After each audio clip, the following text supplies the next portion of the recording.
Hello दोस्तों, tricks for all students में आप सभी का एक बार फिर से स्वागत है। दोस्तों, आज की इस वीडियो में हम मैरी वॉलस्टोनक्राफ्ट को पढ़ेंगे। तो आज से हमारा लेक्चर शुरू होता है मैरी वॉलस्टोनक्राफ्ट को लेकर। तो ये लेक्चर 1 है जिसमें हम मैरी वॉलस्टोनक्राफ्ट से संबंधित कुछ महत्वपूर्ण बातों को समझेंगे। तो यहाँ पर हम थोड़ा सा पहले परिचय देखेंगे और फिर दूसरी कुछ बातें करेंगे। इंपॉर्टेंट वीडियो है, प्लीज़ इस वीडियो को आप जरूर देखें, पूरा देखें।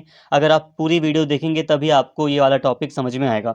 देखो दोस्तों, ये थ्योरी के सब्जेक्ट हैं, ये थ्योरी के चैप्टर्स हैं, ये इतनी आसानी से समझ नहीं आते। बट यकीन मानो, जब आप पूरी वीडियो देखते हो तो जो आप शब्द सीखते हो, जो भाषा आप सीख जाते हो पॉलिटिकल थ्योरी की, उससे फ़ायदा ये होता है कि अगर आप कितना भी कठिन या कोई भी किताब अगर आप पढ़ोगे अपने आप, तो वो भी आपको समझ में आएगी। तो बस यही कहूँगा कि वीडियो को आप पूरा देखना।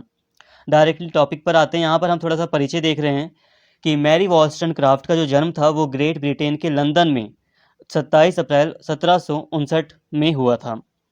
मैरी वॉलस्टोनक्राफ्ट अंग्रेजी लेखिका, प्रसिद्ध उपन्यासकार व प्रमुख विद्वान थी। नारीवादी अधिकारों की सर्वप्रथम बात करने का श्रेय भी मैरी वॉलस्टोनक्राफ्ट को दिया जाता है। तो देखो, यहाँ पे आपको थोड़ी बातें यहाँ पे आप अपने आप ही समझ में आ गई कि ग्रेट ब्रिटेन यानी कि लंदन में इनका जन्म हुआ था और ये एक प्रसिद्ध विद्वान थी, प्रसिद्ध लेखिका थी, अंग्रेजी लेखिका थी। और जब भी हम नारीवाद की बात करते हैं, जब भी हम नारीवाद की बात करते हैं, फेमिनिज्म की, तो मैरी वॉलस्टोनक्राफ्ट का नाम प्रमुख रूप से आता है। ऐसा इसलिए क्योंकि ये पहली लेखिका थी या पहली विद्वान थी जिन्होंने नारी के अधिकारों की मांग की। इनका जीवन सदैव संघर्षों से भरा रहा है। इनके जीवन का प्रभाव इनकी लेखनी में भी प्रदर्शित होता है।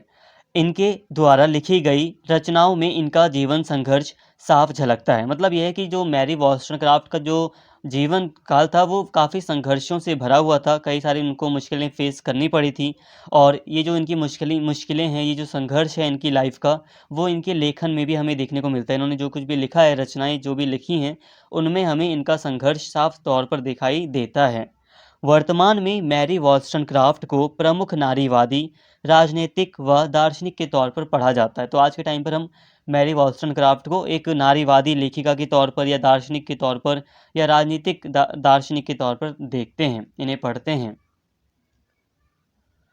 20वीं शताब्दी के आरंभ तक मैरी वॉलस्टोनक्राफ्ट को रूढ़िवादी विचारों के लिए जाना गया। एक रूढ़िवादी विचारों का मतलब होता है पुराने विचार, जो ऐसे लोग जो पुराने विचारों को कायम रखना चाहते हैं, उन्हें रूढ़िवादी माना जाता है।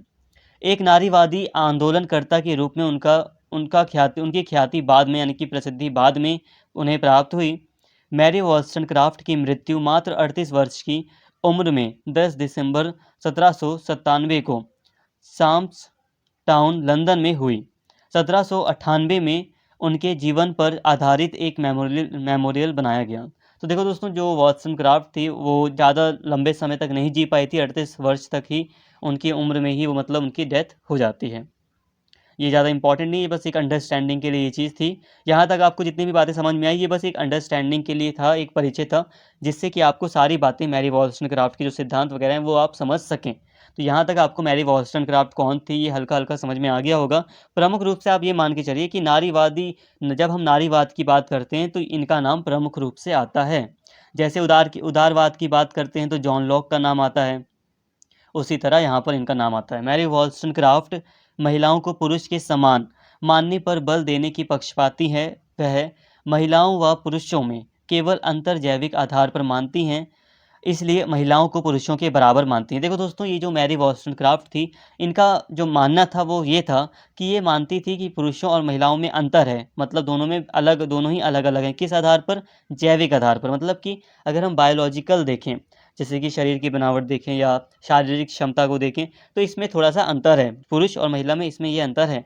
लेकिन जो दूसरे क्षेत्र हैं, उसमें ये सभी क्षेत्रों में मतलब पुरुष और महिला दोनों को ही समान मानती थीं कि दोनों को ही बराबर समानता का अधिकार है, स्वतंत्रता का अधिकार है, ये सारी चीज़ें।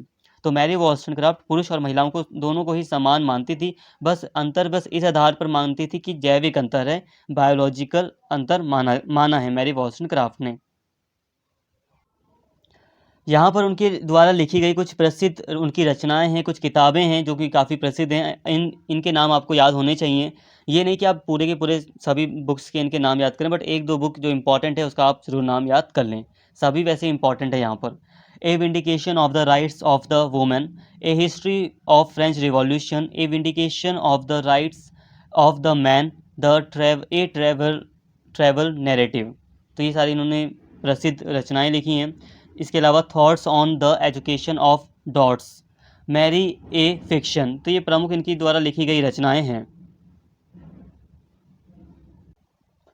तो यहाँ तक हमने एक परिचय की बात कर ली, इसी में हम आगे बढ़ रहे हैं अब। तो अब बात करते हैं हम मैरी वॉलस्टनक्राफ्ट के पूर्ववर्ती कुछ नारीवादी चिंतकों का अध्ययन। मुख्यतः देखा जाए तो नारीवाद 20वीं शताब्दी की देन है। समकालीन संदर्भ में देखा जाए तो यह 1960 के दशक के पश्चात उभर कर आया। अब यह नारीवादी आंदोलन लगभग सभी देशों में फैल गया। तो देखो दोस्तों, यहाँ पे बस नारीवाद का थोड़ा सा यहाँ पे बताया जा रहा है, आगे से आप डिटेल में पढ़ेंगे। जो नारीवादी आंदोलन था वो 20वीं शताब्दी की देन माना जाता है कि 20वीं शताब्दी में ये प्रमुख रूप से उभर कर सामने आया, स्पेशली 1960 के दशक के आसपास। ठीक है, फिर अब अगर हम आज का वर्तमान समय देखें तो ये आंदोलन, जो नारीवादी आंदोलन है, वो पूरा सभी देशों में, पूरे विश्व में फैल चुका है। प्राचीन यूनानी दार्शनिक विचारकों में प्लेटो ने स्त्री पुरुष समानता की बात की। उन्होंने तो स्त्रियों को दार्शनिक शासक बनने तक की आज़ादी प्रदान की। प्लेटो लड़के लड़कियों की समान शिक्षा की वकालत करता है। प्लेटो का दृष्टिकोण था कि शारीरिक बनावट के अलावा महिला एवं पुरुष में कोई अंतर नहीं था। प्लेटो क्षमताओं के अनुसार महिलाओं व पुरुष में कोई अंतर नहीं करता।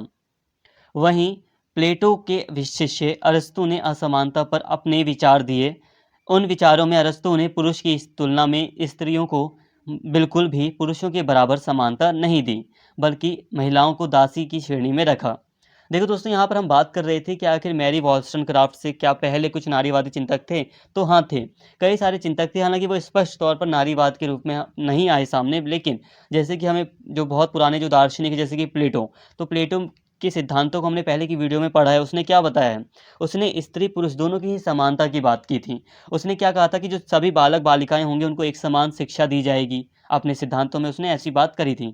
मतलब ये है कि वो स्त्री और पुरुष में कोई अंतर नहीं करता है। वो खुद ये मानता है कि बस शारीरिक रूप से अंतर है दोनों में, बाकी किसी भी आधार पर दोनों में दूसरी क्षमताओं में कोई अंतर नहीं है, चाहे वो मानसिक हो चाहे दूसरी क्षमता हो। इसके अलावा जो प्लेटो का शिष्य अरस्तु था, वो असमानता पर बल देता था और वो स्त्रियों को दास की श्रेणी में रखता था। कई सारे अधिकारों से वंचित रखने की भी बात अरस्तु ने की थी। आधुनिक नारीवादी विचार के बारे में विवरण मिल जाता है। इसमें लोकप्रिय महिलाओं के जीवन और उनकी सफलताओं के संदर्भ में स्त्रियों की शिक्षा और राजनीतिक अधिकारों की चर्चा की गई है। फ्रांस की क्रांति 1789 के कारण भी नारीवादी आंदोलनों को बल मिला, क्योंकि इस क्रांति में महिलाओं को क्रांति का भाग बनने के लिए प्रेरित किया। तो देखो दोस्तों, यहाँ पर हम बात कर रहे थे कि आखिर मैरी वॉलस्टनक्राफ्ट के पूर्ववर्ती कुछ नारीवादी विचारक थे। तो जी हाँ, थे। जैसे कि इसमें हमें प्रमुख रूप से प्लेटो दिखाई देता है, जिसने कि समानता की बात की थी स्त्री और पुरुष के। ठीक है, और इसके बाद हम देखते हैं एक बुक छपती है 1405 में इटली में, पुस्तक जो है book of the city of ladies. ये एक बुक थी जिसने नारीवादी विचारों को बढ़ावा दिया था। नारीवाद, जो नारी और स्त्री और जो पुरुष हैं उनकी समानता पर बल दिया था। इसके अलावा फ्रांसीसी क्रांति हुई थी, अमेरिकी क्रांति हुई थी, जिसने नारीवादी आंदोलनों को बढ़ावा दिया था। तो यहाँ पर हमने समझा कि कुछ नारीवादी विचारकों को हमने देखा जो मैरी वॉलस्टनक्राफ्ट के पहले थे। यहाँ पे हमने थोड़ा सा बस हल्का हल्का विचार देखा है। हालांकि मेनली हम मुख्य रूप से जो एक प्रमुख लेखक हैं या लेखिका हैं, वो मैरी वॉलस्टनक्राफ्ट को ही हम एक प्रमुख लेखिका के रूप में मानते हैं, जो कि नारीवाद के एक प्रमुख, एक तरह से आप नेता कह सकते हो या प्रमुख एक विचारक कह सकते हो मैरी वॉलस्टनक्राफ्ट को, जिन्होंने एक प्रमुख के तौर पर नारियों के बारे में बहुत सारी बातें लिखी और नारीवादी विचारों के अंतर्गत स्त्री और पुरुष की समानता की बात की।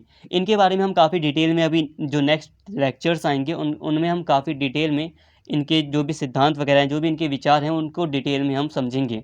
यहाँ बस हमने एक थोड़ा सा परिचय देखा है, हल्का हल्का हमने सभी बातों को समझने का प्रयास किया है।